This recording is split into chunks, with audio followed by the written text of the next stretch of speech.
might need to move inside.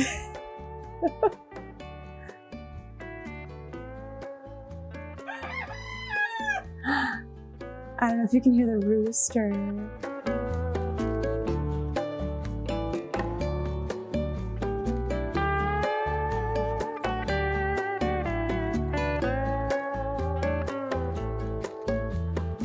Hey everyone, it's Natalie, also known as Knitty Natty. Welcome to episode 242 of the Love in Stitches podcast. As you can see, I am somewhere very beautiful today.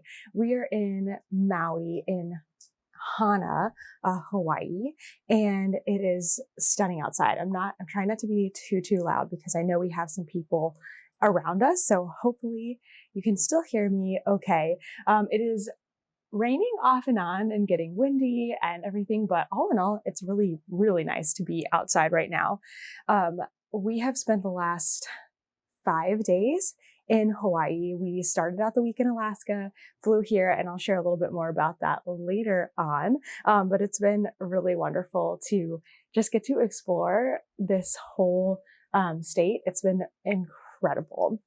Now, I have a couple of projects to share with you. I'm still working on my same projects, of course, because we have been, traveling for 2 weeks now out of our suitcases. So nothing brand new to show you, but I have made some progress. I also got some new yarn. Actually, I need to go grab that so that I can show you, and just a little bit to share about our travels. Today's podcast is brought to you by Squarespace. Squarespace is the all-in-one platform for growing your business online. They make it super easy to create a beautiful website, sell digital and physical products, and just share your creative content with your audience. I'll share more about how I use Squarespace for Knitty Natty later on in the episode.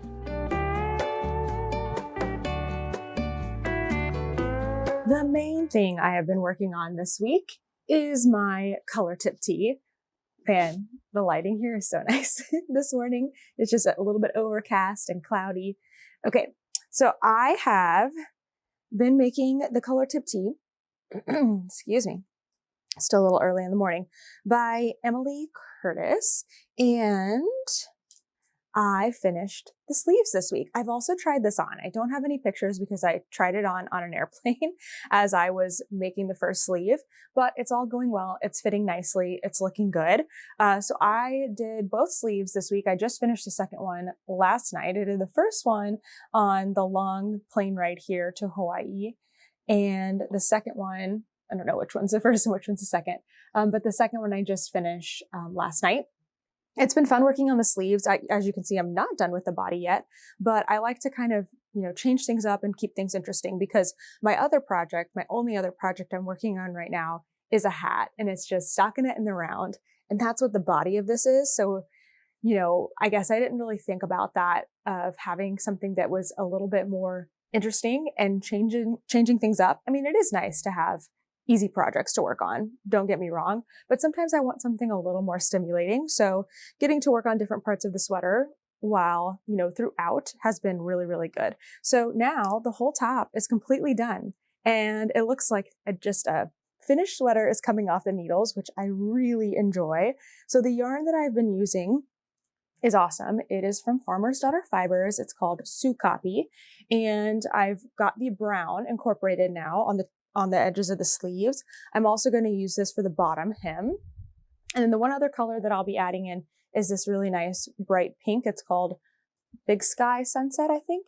And that's going to go into the rib on the pocket, which I will be doing after the fact according to the pattern. Now, something that has come across this week is this is all that I have left of my main color. It's not a lot of yarn. And as you can see, I haven't really done a ton of the body. I think maybe 4 to 5 inches past the sleeves here. Now I'm supposed to knit 11 inches and then I think an additional 1.5 or 2 inches of ribbing. I've already decided, like before I realized I was running out of yarn, I already decided I was going to shorten that, because I'm finding for myself, at least right now, I kind of like an 11-inch body in total. That can definitely vary depending on the drop of the underarm, right? So like if the underarm is longer, then maybe I don't even need quite 11 inches, or if it's tighter, maybe I need more, or if it's a drop sleeve, then I only need like 9 inches of body, whatever. So I do need to try this on and see for sure, but I was already planning on shortening the body by probably 2 inches. So I thought, okay, that's going to be fine. I'm going to be really good on my yarn, and I am not good on my yarn. So far, all of the top portion with like the sleeves, or not the sleeves, the backs and the fronts before I joined for the body. So I guess everything, what do you call this part? If it's a raglan, you call it a raglan. The yoke, I guess. I don't know what to call that portion, but that part of the sweater took about 1 skein of yarn. I joined in a new skein of yarn just about when I started the body. And then this has been almost a full skein of yarn. You can see I've got a little bit left. So almost a full skein of yarn to get like 4.5 inches. So then I would need another full skein of yarn to get the other 4.5 inches, making 9 inches for the body. But I don't have a whole other skein of yarn because I've already used that 3rd skein that I had for these 2 sleeves. So this is all I have left for the main color. I also need main color for the pocket. So I did think about, maybe I could just make my pocket a different color. Like I could bring out, this is my 3rd contrast color that I did in the neck. I could do a pocket in that. That could be kind of cute, but I think I'm going to run short of the main color even if I change the pocket. And I did my swatch in a contrast color, not a main color. So this is everything. So I've been really trying to figure out where I might have gone wrong in my calculations because I am clearly not going to have enough yarn. And I did order another skein. It probably will be a little bit different. So that's going to be, see it when it gets here kind of a thing. See if I can incorporate it in. I am alternating, not the whole time, but I'm alternating between these two just for like an inch or so to kind of meld in the next color. But so far they've been really similar, but I did buy all these at the same time. Now it's been, I think I got these in May. So June, July, August, it's been 3 months. So I'm sure it's not the same, it wasn't dyed on the same day.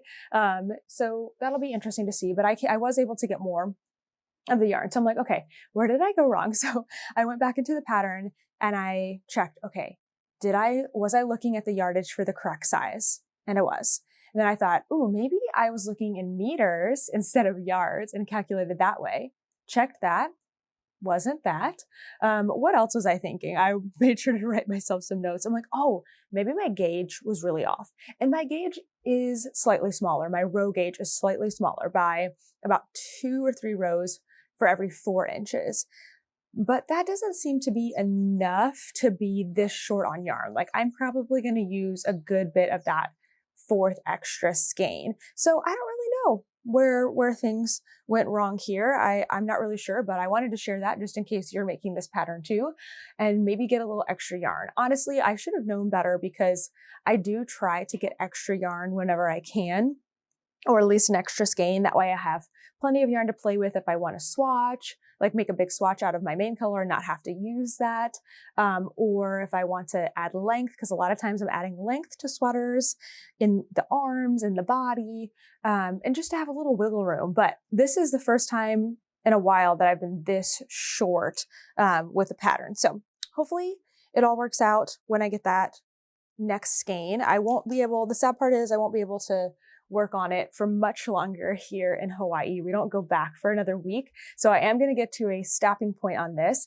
I thought maybe I could start working on the pocket, but I feel like I can't really do that until I finish, block it, and then like see where on the body the pocket is going to fall. Because if I don't do that, then I might make the whole pocket and it end up being too high or too low and not looking right. So I think I'm going to wait until I'm fully done, and I'll just have to put this project on pause for a while, which is sad because I'm really loving working on it.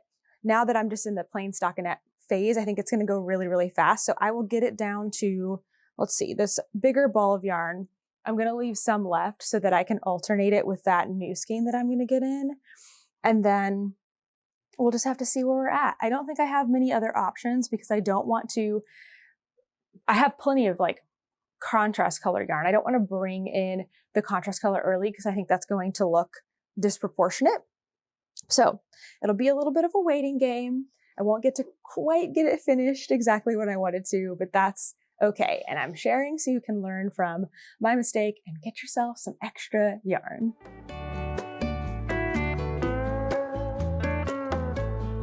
With my second project, there is not much to share, not super exciting. It's a Musselburgh hat by Isolde Teague, and the yarn is really beautiful. It is from Bumblebee Acres. Bumblebee Acre Farms, actually, maybe that's the right way to say it. And it's called It Comes in Pints, and it's just looking really nice. I've only done a couple of inches. I'm just kind of working on this here and there, you know, whenever I need a project on the go. So I probably did what, 2.5 inches this week. So here and there on the go, we did a little bit of hiking yesterday where it was not too hot or too rainy to actually do some knitting. So I did a little knitting on my hike, which is why I have it in my chalk bag that fastens around my waist. So that was really nice. But other than that, there's nothing really exciting to talk about it. The only thing I've been thinking about with this project this week is that I wanted to use up as much of the yarn as possible. So I have a rough idea of how much I need for the crown from my own Musselburgh hats, but this one's for Kent. So more stitches, it takes more yarn, and I didn't bring any scales with me. So I'm going to have to be kind of like, you know, eyeballing it a little bit. But I was thinking I wanted to make this one longer for him for it to actually fold up on the brim because he doesn't have any like that right now. All of his Musselburgh hats fold in half and they don't have a fold up brim. So it's not doubled up, and that's how he likes it. But I thought maybe he'd want something different for this one. So I kind of talked him into that. But now I'm realizing that I may not have enough yarn to do that because on my own hats, again, a smaller stitch count, I use up almost all of a skein. And when I fold up the brim, I have like a nice 2.5 inch, maybe 3 inches, like fold up brim. And I think that looks really good. I won't be able to achieve that on his unless I have more yarn than that. So I'm a little bit cautious because I'm thinking if I just use up all of the yarn, what length am I going to get at the end? Is it going to fold up and be like this weird, like 1/2 inch little brim? Because if so, that's not going to look good. So I'm going to be measuring things, eyeballing, seeing how much yarn I have left, kind of estimating. Probably should have brought my really tiny pocket scale with me on this trip, but I just didn't. So I will be figuring it out. So we have how many more days here? Today is Sunday and we are leaving on Friday. We have a big long flight getting back to Tennessee. So I think that I may have just enough knitting for the rest of the trip. Ooh, picking up a little bit. But if I don't have enough knitting, if I do get to kind of a stalemate on both of these projects where I'm not really able to move any further, I do have some yarn that I've picked up along the way in both Alaska and Hawaii, so I can definitely start something else. Thanks again to Squarespace for sponsoring today's podcast. 1.5 years ago, I switched KnittyNatty.com over to Squarespace because I was looking for something easy to use. I was able to create my very own website in just a few clicks, and then I could just tweak things from there. If you're a small business looking for a place to sell your digital and physical products, it could not be easier than Squarespace. Their range of templates means that you don't have to start from scratch. You can get your front page up and running in just minutes. My favorite feature will always be the modular editing screen. I can quickly and easily customize how my pages look. You can copy or duplicate whole sections, and the formatting actually stays the same. I cannot say the same for other sites that I have tried. I've also personally used their appointment management system when I taught knitting and crochet lessons online. It's extremely easy to set up and super handy to block out your calendar, have clients schedule appointments, and even send event reminders via email, text, or both. Head to squarespace.com for a free trial, and when you're ready to launch, go to squarespace.com/knittynatty for 10% off your first website or domain. I love you, Squarespace. Thank you again for sponsoring this video, and now back to the episode.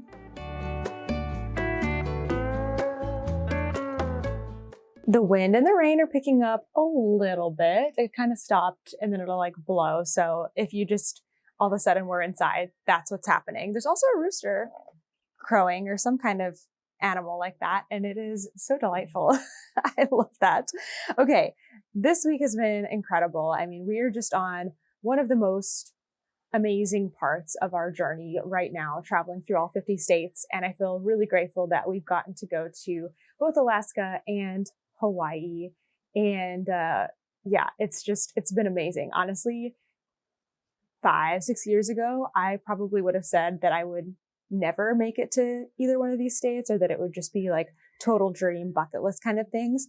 And to get to come here and do it like part for vacation, part for work has just been a dream. It's been amazing. So we started out last week in Alaska. It was our last day in Anchorage, and we drove down to, I think it's called Girdwood, to the Alaska Wildlife Conservation Center. And it is a really amazing place where they take in injured or orphaned animals, wildlife animals. So you can up close see a lot of things that you might not actually get to see in the wild.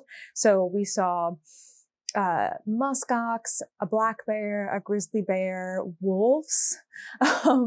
We saw bison, a moose, just so many things. And it's such good work that they're doing at the conservation center. If you want to see more, we actually were able to take some video of the animals and share it in our Alaska vlog, which went up on Tuesday. So if you want to see more of that, you can go there to see that.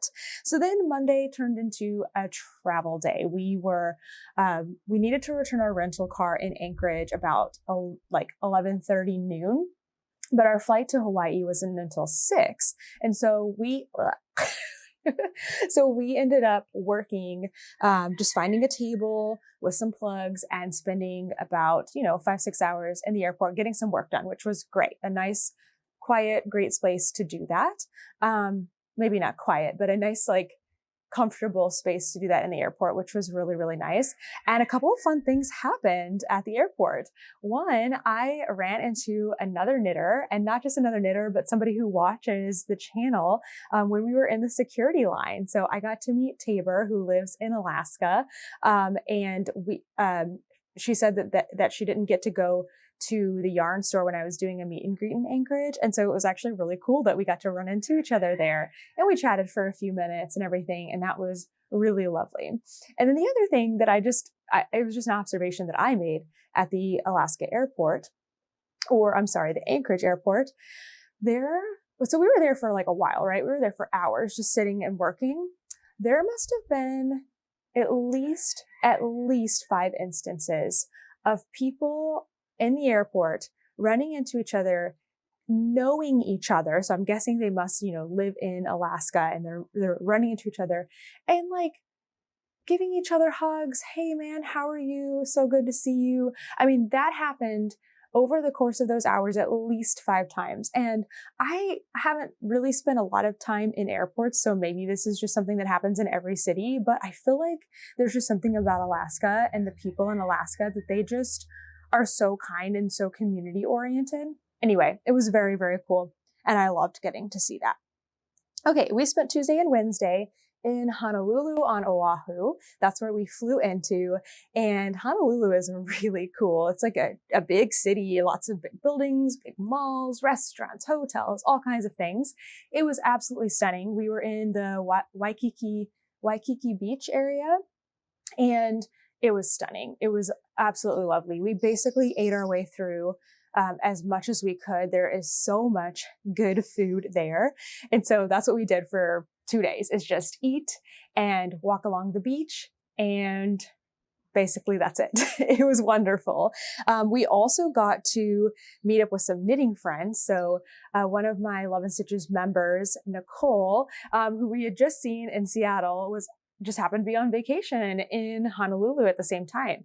So I met up with her, and then another one of my Love and Stitches members, Sabra, who lives on Oahu. We got together and we hung out for a couple of hours at a coffee shop and just had a really lovely time chatting and getting to know each other more, which was so much fun. And Mari, and also Sabra's daughter was there. Then on Thursday, we took a super short flight. It was like 18 minutes in the air. I think one of the shortest flights I've ever been on, from Oahu here to Maui. And we stayed 2 nights in an RV, which was really cool. Actually, it wasn't, I guess it's still an RV, but it was like a camper, like a towed RV, and that was really neat. Kent found that one, and I was like, we have to stay there because it would be really cool to kind of compare what it's like living in a van to living in something a little bit bigger. And wow, what a difference. It was a huge space and we had a lot of fun in there. We also filmed a vlog for our time here in Hawaii, which will be coming in a couple of weeks. So if you're interested, you can see a little bit more about what we've been getting up to in between, all the food, all of the things. Friday morning, we got up really early and we drove out to watch the sunrise. We went into a national park. I'm interrupting here because we wanted to cut out the part where I actually say the name of the national park incorrectly. I was so confident that I just said it, and I learned later that I was wrong. So the correct way to say the national park that we went to is Haleakala National Park. Okay, now back to me from the past. And you needed to reserve tickets to go, or like reservations to go up there. It was kind of brutal. It was cold, like 50 degrees, which isn't super cold, but the wind was so strong. And of course the wind was coming towards you from like where you needed to look to watch the sunrise. So I probably spent half the time like with my back, everyone did, not just me, like with our backs turned to the sunrise because the wind was just so brutal, but it ended up being worth it. It was beautiful to see. And it was fun. And then on the drive down, the mountain is so high that you are above the clouds. So it was just really surreal. Almost felt like, the view you get from an airplane, those beautiful pictures you get when you're just above the clouds and you can see the sun off in the distance, except we were in a car. So that was really neat.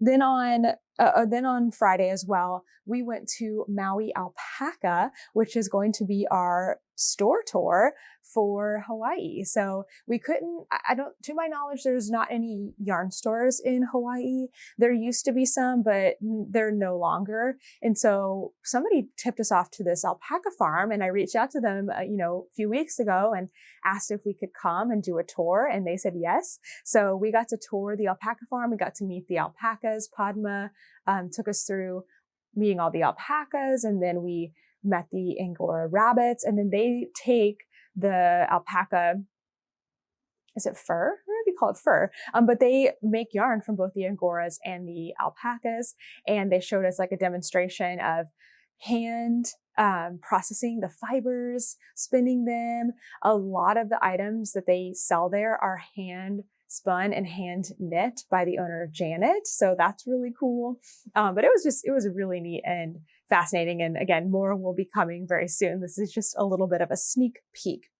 And then that brings us to where we are currently. We drove yesterday to the other side of Maui on this amazing road, kind of informally, I think, called the Road to Hana.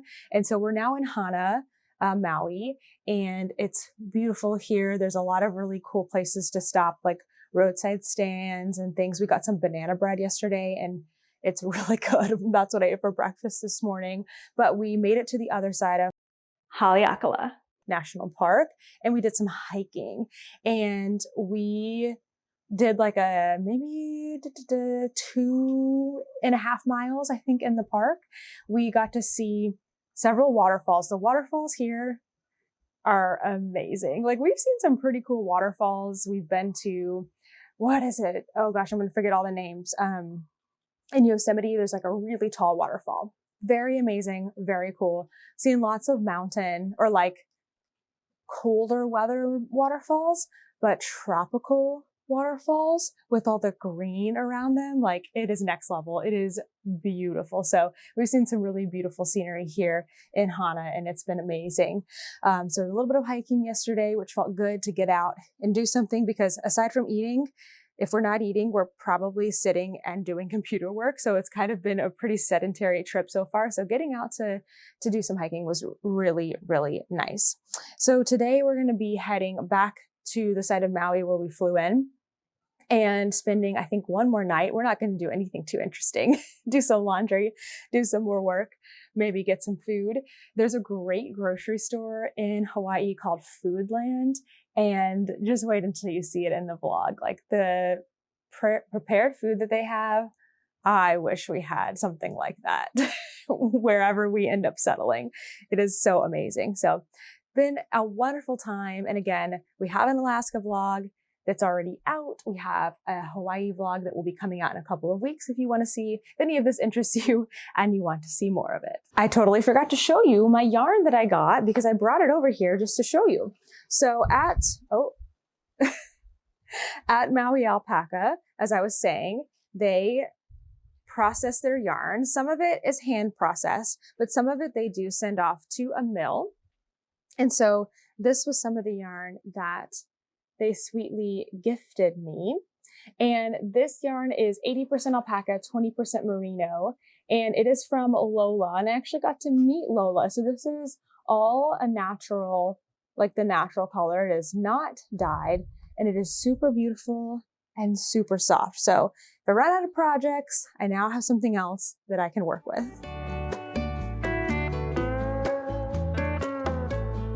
I've already mentioned that this week we had an Alaska vlog go out. We have a Hawaii one coming up. We're also doing a fun video where Kent answers all of your questions that you made for him about yarn, knitting, and everything in between. So I think that one's going to be really fun and really entertaining. We're filming that probably today.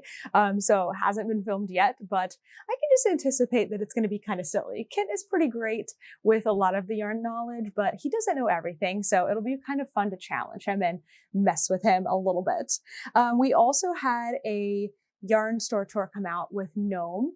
Nome in Nome, North Dakota is a schoolhouse that is over 100 years old and has been renovated into this incredible fiber space. So go watch that if you haven't. And then coming up this Saturday, please come and join me for the premiere at 12 p.m. Eastern time. We are going to be traveling to South Dakota and going to Slip Knits in Rapid City, South Dakota. We actually have 2 South Dakota yarn stores. So we'll have one on the west side of South Dakota this weekend, and then we have one on the eastern side of South Dakota next week. And we're going to have these yarn store tours pretty much every Saturday, I think, for the rest of the year. We're probably not going to do one on the weekend of Rhinebeck. Actually, I can say with 100% confidence we're not going to, because I want to be able to be there for those. But it's been really fun. It's a great way to start, kind of kick off my Saturday by hanging out with all of you here on YouTube. Okay, we have lots of events to share. It is the end of August and September is coming up very quickly. So I'm going to be sharing with you all of the September events that I have gathered from all of you, sending them to me. You can also find this information as well as like ones for months ahead at any time. Months ahead, at any time on knittynatty.com. I'm gathering these and putting them here. So far, I'm really just putting fiber festivals and marketplaces, but maybe sometime in the future, I will start gathering a list of like retreats and virtual events and things. There's just so much going on that I'm thinking one thing at a time. So one that I wanted to share with you that I've recently added actually has started previously and continues all the way through October is the New York Fiber Trail. It's all over New York State. So go and check that out. Sounded like a big dog or something. Go and check that out. It seems really cool. All right. So normally I would have Kent make little graphics for each of these events, but there are so many in September that instead we're just going to do a big scroll on the screen. And again, if you need I'm going to go through these really fast. So they're all going to be linked on knittynatty.com, and you can go through and you can click on them and it goes to the website and it tells you all the details. So this is just going to be a fast read. Here we go. The Sweet Georgia Peach Yarn Crawl is September 2nd through the 8th. The Wisconsin Sheep and Wool is September 6th through the 8th. The Western New York Fiber Arts Festival, September 14th. DFW Fiber Fest, September 20th through the 22nd. The 28th Annual Wool Gathering is in Yellow Springs, Ohio, September 21st to 22nd. The Boston Fiber Festival is at the SoWa Marketplace on September 8th. The New Jersey Sheep and Wool is September 14th and 15th in Ringo's, New Jersey. September 21st to 22nd, the Lehigh Valley Fiber Fest in Allentown, Pennsylvania. Also September 21st to 22nd, Oregon Flock and Fiber at the Lynn County Expo. September 21st through 28th, the Charlotte Area Yarn Crawl in Charlotte, North Carolina. September 12th through the 15th. Oh, looks like I got something out of order here. I'll have to fix that. The Sierra Nevada Yarn Crawl in California and Nevada. September 19th through 22nd, the Kansas City Yarn Crawl in Kansas City. September 26th through the 29th, the San Diego Yarn Crawl. September 28th through the 29th, the Shenandoah Valley Fiber Festival, and September 26th through the 29th, the Greater Boston Yarn Crawl. I have finally, I think, caught up on all the events that have been sent to me via email. If you have sent me events another way, if you don't mind just sending them to my email, it's the easiest way for me. Sometimes other forms of messages are things that I'm not able to get through as consistently as email. So email is always the best place. My email is nittynatty@gmail.com. I think that's everything for today's episode. Thank you so much for watching, and I will see you in the next one. Bye.